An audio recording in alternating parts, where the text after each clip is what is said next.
आपका जो पोर्शन अच्छा लगेगा ना, आप उसमें बहुत टाइम देते हैं। याद रखिएगा, रिजल्ट कभी भी आपके अच्छे हिस्सा से नहीं होता है, बल्कि रिजल्ट होता है अपने कमजोर हिस्सा को ठीक करने में, और ये कोई नहीं करना चाहता। मेरी माताजी ने एक बार मुझसे कहा था कि दुनिया का सबसे बड़ा अभिशाप गरीबी है। आपसे आपके नात रिश्तेदार मुंह मोड़ लेते हैं, आपकी अच्छाइयों को लोग देखना छोड़ देते हैं। और अगर आपने पैसा कमा लिया है, अगर आपने नाम बना लिया है, आप में 4 अवगुण भी हैं, आप फोन नहीं उठा रहे, फिर भी लोग कहते हैं हमारा लड़का है। ये समय दोबारा नहीं मिलेगा स्टूडेंट लाइफ में। आज से 5 साल बाद आप जो चाहे वो भी कर सकते हैं, बट ये 5 साल चला गया ना, ये वाला एज पढ़ाई नहीं हो पाएगा। यदि आप अपना ध्यान नहीं रख रहे हो तो बेटा लड़कों का ध्यान कोई नहीं रख रहा है प्लीज। आपके लिए बेटा, लड़कों के लिए ना कोई अलग से कोई रिजर्वेशन मिलेगा आपको। रोड पे आपका एक्सीडेंट हो जाएगा, बाइक पड़ी रहेगी, खून निकलता रहेगा, कोई आपको छूने नहीं आएगा। वहीं एक लड़की की स्कूटी थोड़ी सी टेढ़ी हो गई ना, तो 4 हाथ आ जाएंगे पकड़ने के लिए। अरे अरे चलिए ना, रुकिए ना, क्या हो गया, क्या हो गया, बैठिए बैठिए, पानी पीजिए, पानी पीजिए। अरे कुछ नहीं हुआ, कुछ नहीं हुआ, इनको खिलाइए, मेरे साइड में लाइए। अरे आइए दीदी, हमारी दुकान पे पहले कुछ खा के देंगे। और आप गिरे होगे, खून बह रहा होगा, कोई आपको छूने भी नहीं आएगा। लड़कों के लिए समाज बहुत कठोर है। आपके मालिक आप सिर्फ खुद हो। As a boy, all the laws are either against you or not in your favor at least. अब ये बहाने नहीं कि भैया ठंड बहुत हो रही है, भैया नींद बहुत आती है, भैया सुबह नहीं जल्दी उठा जाता, भैया रात को नहीं पढ़ा जाता। कौन सुन रहा है तुम्हारे बहाने? एग्जाम में नाम किसका आएगा, रिपोर्ट कार्ड में नाम किसका आएगा, तुम्हारा आएगा। मिठाई कौन बांटेगा, तुम बांटोगे। नंबर किसके चढ़ेंगे, तुम्हारे चढ़ेंगे। तो मेरे को क्या फर्क पड़ रहा है? नहीं पड़ रहा।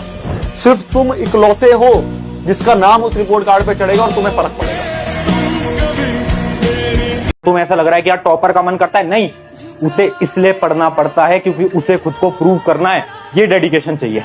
अगर इतनी डेडिकेशन तुम्हारे अंदर आ गई, मैं गारंटी बोलता हूं तुम्हें कोई नहीं रोक सकता। इस टाइम के अंदर तुम खुद को प्रूव कर सकते हो और तुम अपने सारे ड्रीम्स को अचीव कर सकते हो। तो अगर आपको आखिरी के टाइम पे रगड़ने की मेहनत की आदत है, अगर आप कर सकते हो, आप एक यहाँ पे प्रॉमिस कर सकते हो कि हाँ मैं भैया कर दूंगा, तो आप लेके आ जाओगे अच्छे नंबर। जो भी सपना लेके बैठे हो आप, 95% कुछ नहीं है। 2 महीने 1 महीने में लाके ला सकते हो। कैसे ला सकते हो? पहली शर्त, रगड़ना पड़ेगा। अब उठ जाओ। टाइम पास करोगे तो नौकरी नहीं मिलेगी। लोग 10-10 घंटे 8-8 घंटे पढ़ रहे हैं। हम भी अपना बैच चला रहे हैं, सुबह 9 बजे से 4 बजे का। लेकिन इसके लेवल तक पहुंचने से पहले तुम लोगों को बेस बनाना पड़ेगा। अभी तो तुम लोग ये मान के चलो कि हम 0 हैं। जो ये मानेगा ना यार मैं 0 हूँ, वो सीखेगा। जो सोचेगा नहीं मुझे तो बहुत कुछ आता है, अभी कुछ नहीं आता तुम्हें देखो बेसिक यूटी भी नहीं आती है ना, और इसमें कोई बुराई नहीं है। हम ये मान लें कि हमें कुछ नहीं आता, वहां से आगे बढ़ना शुरू करें, तब बात बनती है। ठीक है। जो इंसान अपने बाप की हालत देख के मोटिवेट नहीं हो सकता, जो इंसान अपनी माँ की फटी हुई साड़ी देख के मोटिवेट नहीं हो सकता, जो इंसान अपने बच्चों का स्कूल देख के मोटिवेट नहीं हो सकता, वो हमसे कभी मोटिवेट नहीं हो सकता। भैया अंदर से आग नहीं आ पा रही है, करना तो है, बट भैया ठंड है, भैया नींद आती है, भैया बहुत सारी प्रॉब्लम है। बट आपके पापा फिर भी काम पे जाते हैं, आपके पेरेंट्स फिर भी काम पे जाते हैं। उन्होंने तो कभी एक्सक्यूज नहीं दिया। थैंक यू, क्योंकि उन्हें पता है उनके पास रिस्पॉन्सिबिलिटीज है। उन्हें पता है कि उन्हें काम करना है, घर चलाना है, उनके पास रिस्पॉन्सिबिलिटीज हैं। पर तुम क्या कर रहे हो? एक्सक्यूज दे रहे हो। मतलब रिवीजन क्या होता है? You are revisiting what you have learn. Revision की टेक्निक गलत है। हम में से अधिकतर लोग रिवीजन की टेक्निक गलत लेके बैठे हैं। क्या कि किताब खोल लेंगे और नजरें घुमाते रहेंगे और दिमाग में कुछ और चल रहा होगा। वो रिवीजन नहीं है, वो बुद्धू बनाना है अपने आप को। रिवीजन का बेस्ट तरीका यही है कि अब आपके सामने अगर एक टॉपिक है चैलेंजेस अहेड, तो प्रेशर दो इस दिमाग पे थोड़ा और रिविजिट करो कि क्या पढ़ा था। ठीक है, और उस समय पे अगर आपको ध्यान आ रही है चीजें, तो वो सॉलिड हो रही है, वो कंक्रीट हो रही है, वो कभी नहीं भूलोगे आप। इस तरह से रिवीजन करो, समझ गए? नोट्स बनाते चलने हैं, जैसे मैंने आपको बताया, साथ साथ में नोट्स बनाने हैं। टाइम खराब मत करना। पिछली वीडियो में भी बोला था कि भाई टाइम इतना नहीं है कि तुम कोचिंग में बैठ के रफ नोट्स में लिखो और घर जाके फेयर नोटबुक में बनाओ। नहीं, एक ही नोटबुक बनती है, उसको चाहे रफ बोलो फेयर बोलो, फर्क नहीं पड़ता। क्लास 11th डिफरेंट है। अगली चीज, उन नोट्स को रिवाइज करना। ये होता है हमारा स्टेप 1। लेक्चर देखा, नोट्स बनाए, रिवाइज करा। अगर 20 से 25 की उम्र में तुम्हारे सपने तुम्हें सोने ना दे तो समझो जिंदा हो तुम, और इस उम्र में तुम चैन की नींद सो रहे हो तो पता नहीं क्यों जिंदा हो तुम।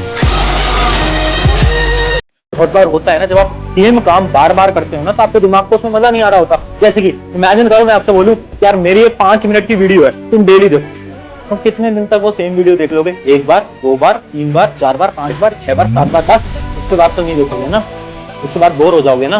तो सेम चीज हुई किसके साथ? मोहित के साथ। उसके साथ क्या हुआ? उसका दिमाग बोर हो गया कि यार 3 घंटे तक सेम सब्जेक्ट पढ़े जा रहा हूँ, मैं तो बोर हो गया। जबकि ये जो स्टूडेंट है ना रोहित, इसकी टेक्निक बहुत अच्छी थी। क्यों? क्योंकि इसने क्या करा, सब्जेक्ट को डिवाइड कर दिया और इसने क्या करा, अपने ब्रेन को हर एक घंटे में नए चैलेंजेस दिए कि पहले साइंस पढ़ रहा था, फिर मैथ पढ़ रहा था, फिर हिस्ट्री पढ़ रहा था। चैलेंजेस दीजिए, इससे क्या हुआ, इसका ब्रेन एक्टिव हो गया और इसके ब्रेन को नींद नहीं आई और इसने बहुत अच्छे से पढ़ाई करी। देखो, इन्होंने 27 साल में प्लान किया कि मुझे तैयारी करनी चाहिए। आज 31 साल की हैं, 60,000 रुपए महीने की मालकिन। और बड़ी बात पता है क्या होती है बेटा? पैरों पे खड़ी हो गई। अब ये किसी के अधीन नहीं है, ये 4 लोगों को बैठा के एक परिवार को पाल सकती है। इतना कैलिबर इसने अपना प्रूव करके दिखा दिया। यही जरूरी है।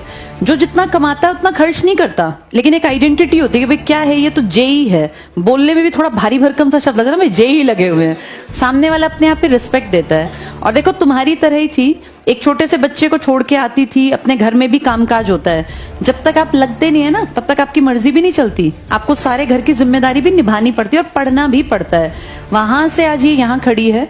अब कितनी सारी लड़कियां इसको देख रही हैं कि काश हम भी किसी दिन ऐसे जाके खड़े हों। अब ये 31 ईयर्स में लग गई, अभी इनको 29 साल कमाना है। 60 साल तक अपनी जॉब पे रहेंगी और आगे ही आगे बढ़ेंगी।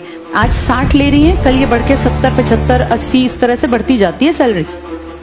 इसकी गवर्नमेंट की सैलरी का सबसे बड़ा फायदा ये है कि आप काम करो ना करो। अब तो खैर मोदी जी कह रहे हैं काम ना करने वालों पे शिकंजा कसेंगे, लेकिन सरकारी हमारा महकमा बेटा ऐसा ही है, ये हमेशा पॉजिटिव सेंस में ही फायदा देगा।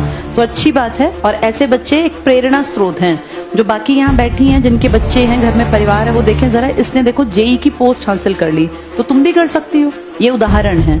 आपको लग रहा होगा कि आपके आसपास कोई बच्चे हैं, आपके आसपास कोई दोस्त हैं जो नहीं पढ़ रहे, अंदर अंदर सब पढ़ रहे हैं। तो ये एंड टाइम है, इस समय हर बच्चा रगड़ रहा है। अगर अब तू नहीं रगड़ेगा तो कब रगड़ेगा?